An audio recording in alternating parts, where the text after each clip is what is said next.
మనకు కావాల్సిన నిన్నటి అసెంబ్లీ సమావేశాల్లో ఒక హైట్రిక్ ముచ్చట ఈరోజు మీకు వినిపిస్తాను, ఒకసారి చూడడానికి ప్రయత్నం చేయండి. చేత కాకపోతే రాజీనామా చేయి, నేను సీఎం అయ్యి చేసి చూపిస్తా. ఇప్పుడు ఈ చెప్పిన ముచ్చట ఏదో ఉంది కదా, నా వల్ల కాదు, ఈ ఇరిగేషన్ డిపార్ట్మెంట్ హరీష్ రావుకి కేసీఆర్ గారికి అప్పచెప్తాను, వారే చూసుకోండి అన్నట్టుగా చెప్పాడు రేవంత్ రెడ్డి.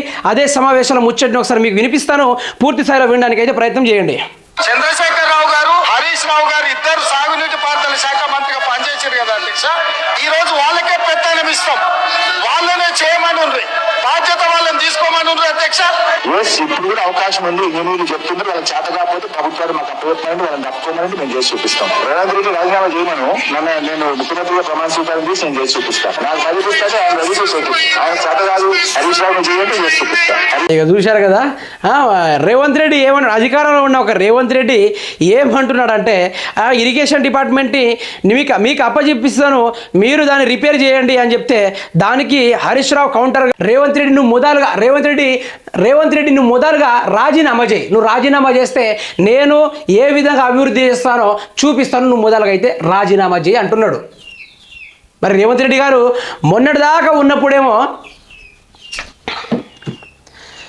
కాళేశ్వరాన్ని అది చేస్తా ఇది చేస్తా అని చెప్పి 60 కోట్ల రూపాయలు శాంక్షన్ కూడా చేశారు. కుంగిపోయిన ఆ బ్యారేజీలు ఏదైతే ఉన్నాయో మరి వాటిని రిపేర్ చేయాల్సింది పోయి ఇరిగేషన్ డిపార్ట్మెంట్ని వారికి అప్పచెప్తాను, అభివృద్ధి చేసి చూపించండి అని అనడం కూడా కరెక్ట్ కాదు కదా రేవంత్ రెడ్డి గారు. మీకు ప్రజలు ఎంత మంచి ఛాన్స్ ఇచ్చారో దాన్ని కూడా ఆ పెద్ద కుంగిపోవడం మిగిలిన పెద్ద పని కాంట్రాక్టర్ వాళ్ళే కోరుతున్నారు, మీరు చేయకుంటే వేరే ప్రభుత్వానికైనా ఇచ్చేయండి, వాళ్ళు చేసి పెడతారు అన్నట్టుగా. దానికి తగ్గట్టుగానే ఇక్కడ మంచి ఆర్టికల్ వెలువడింది, చేత కాకపోతే రాజీనామా చేయి, నేను సీఎం అయి చూపిస్తా, సీఎం అయి చేసి చూపిస్తా.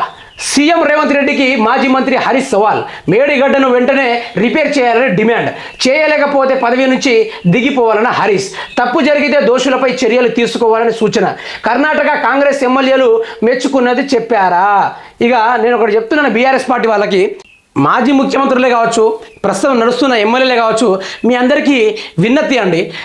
కాంగ్రెస్ పార్టీ నెలకొల్పబడి ఇప్పుడు కొన్ని రోజులకి 3 నెలలు అవుతుంది. 3 నెలలు అయిపోయినప్పటికీ ఇక ఇటు నుంచి మీడియా వాళ్ళు, ఇటు నుంచి ప్రతిపక్షం వాళ్ళు ఊకే సాగొడతా ఉంటే ఏమి చేయాలో తెలియక ప్రతిసారి మేడిగడ్డకు పరిగెడతా ఉన్నారు కాంగ్రెస్ పార్టీ వాళ్ళు. కాబట్టి దయచేసి కొన్ని రోజులు ఆగుదాం. మరి బీఆర్ఎస్ పార్టీ వాళ్ళకన్నా ఎక్కువ అభివృద్ధి చేస్తా అని చెప్పిన రేవంత్ రెడ్డి యొక్క ఆలోచన కూడా కరెక్టే కదా. మరి బీఆర్ఎస్ పార్టీ అవినీతిని బయట తీస్తూ ఉంటే బీఆర్ఎస్ వాళ్ళు చూసి తట్టుకోలేకపోతున్నారు.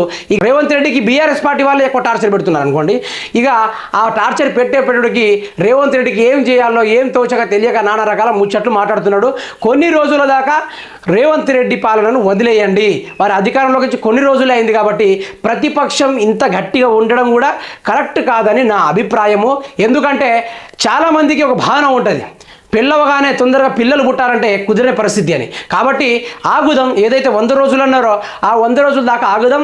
నా తరపున కాంగ్రెస్ పార్టీ వాళ్ళకి విన్నతి ఏంటంటే, మీరు దయచేసి అది చేస్తా ఇది చేస్తా అని పొగడా మాటలు ఆపేయండి. పొగడా మాటలు ఆపేసి ప్రజలకు ఒక్కొక్కటిగా అందియడానికి ప్రయత్నం చేయండి. అందియడం శాత కాకుంటే రాజీనామా చేయండి. అదే ప్రజలు వారికి తగ్గ నాయకులను వారు ఎన్నుకొని మళ్ళీ పరిపాలనలోకి ఒక అధికారాన్ని నియమిస్తారు.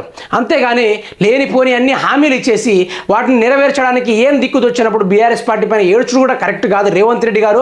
మరి కాంగ్రెస్ పార్టీ లేని ఆలోచన చేస్తే అది కూడా మంచిది కాదని చెప్తున్నాను. నా పరంగా అయితే ఈ విధంగా చెప్తున్నాను. మరి హరీష్ రావు చెప్పిన ముచ్చటను విందాం. మేడిగడ్డను రిపేర్ చేయించడం రేవంత్ రెడ్డి వల్ల కాకపోతే పదవి రాజీనామా చేసి తనకు సీఎం పదవి ఇస్తే చేసి చూపిస్తానని మాజీ మంత్రి హరీష్ రావు సవాల్ విసిరాడు. రిపేర్లకు ఇప్పటికీ అవకాశం ఉందని ఇంజనీర్లు చెబుతున్న సర్కారు పట్టించుకోవడం లేదని ఆగ్రహం వ్యక్తం చేశారు. బుధవారం తెలంగాణ భవన్లో మీడియాతో మాట్లాడిన హరీష్ రావు, కాళేశ్వరం ప్రాజెక్టు ద్వారా నీళ్లు సరఫరా చేయడం చేతకాకపోతే వెంటనే దిగిపోవాలని అన్నారు. అది చేతకాక ఓట్ల కోసం కాంగ్రెస్ బురద జల్లుతుంది బీఆర్ఎస్ పార్టీ పైన అని హరీష్ రావు చెప్పిండు. నేను ఇక్కడ చెప్తున్నాను, ఈ ఇరువురు పక్షాల పార్టీల వారు కొట్టుకోవడం ఏందో కానీ ఈసారి కాళేశ్వరం ప్రాజెక్ట్ని ఎంత త్వరలో కన్స్ట్రక్షన్ చేయకుంటే మాత్రము ఆ ఏదైతే కుంగిపోయిన బ్యారేజ్ ఏదైతే ఉందో ఆ బ్యారేజ్ ద్వారా ఈసారి వర్షాకాలం దగ్గరలో వచ్చేసి కాబట్టి ఏటు నగరంలో పడే వర్షం అంతా ఇంత కాదు, బీభత్సమైన వర్షము. ఆ వర్షపు నీళ్ళు ఒకటేసారి వస్తే కనుక ఆ మేడిగడ్డ ఏదైతే ఒక సైడ్ కుంగిపోయిందో అది పూర్తి స్థాయిలో కొట్టుకుపోయి కొన్ని వేల గ్రామాల నష్టం చేకూరుతుంది. కాబట్టి ఈ ప్రభుత్వం తొందరగా చర్యలు చేపట్టి ఆ యొక్క ఆ యొక్క కాళేశ్వరం బ్రాంచ్ని పూర్తి స్థాయిలో నిర్మించేసి రేవంత్ రెడ్డి హయాంలో నీళ్లను ప్రజలకు అందిస్తే అది కూడా ప్రజలందరికీ ఎంతో గర్వకారణం. రేవంత్ రెడ్డికి ఓటేసి గెలిపించినందుకు కేసీఆర్ కట్టిండే కానీ రేవంత్ రెడ్డి వచ్చి ఓపెన్ చేసిండ్రా అనే ఒక గొప్ప మాట అయితే వస్తుంది. కాబట్టి ఈ ప్రభుత్వం, నేను ఏ ప్రభుత్వానికి సపోర్ట్ని కాదు, ప్రజల కొరకు పోరాడతాను కాబట్టి చెప్తున్నాను. ప్రజలకు మేలు చేయాలా చేయండి. కాళేశ్వరం ప్రాజెక్టు ఊకే ప్రతిసారి చూపెట్టుకుంటా ఉంటే ఇది టైం అయిపోతూ ఉంది. ఎండాకాలం వచ్చేసి నెక్స్ట్ వర్షాకాలం వచ్చేస్తే ఆడ నీళ్లు ఏది అలాంటి బ్యారేజీలు ఎన్ని కట్టినా కూడా ఆపలేని నీళ్లు అక్కడ నుంచి వస్తూ ఉంటుంది. కాబట్టి ప్రభుత్వం దానిపైన దృష్టి సారించి పూర్తి స్థాయిలో ఆ డ్యామ్ని కన్స్ట్రక్షన్ చేసి, అదేవిధంగా మీకు చేత కాకుంటే హరీష్ రావుకి అప్పచెప్తాను అని చెప్పారు, మీరే చెప్పిళ్ళు.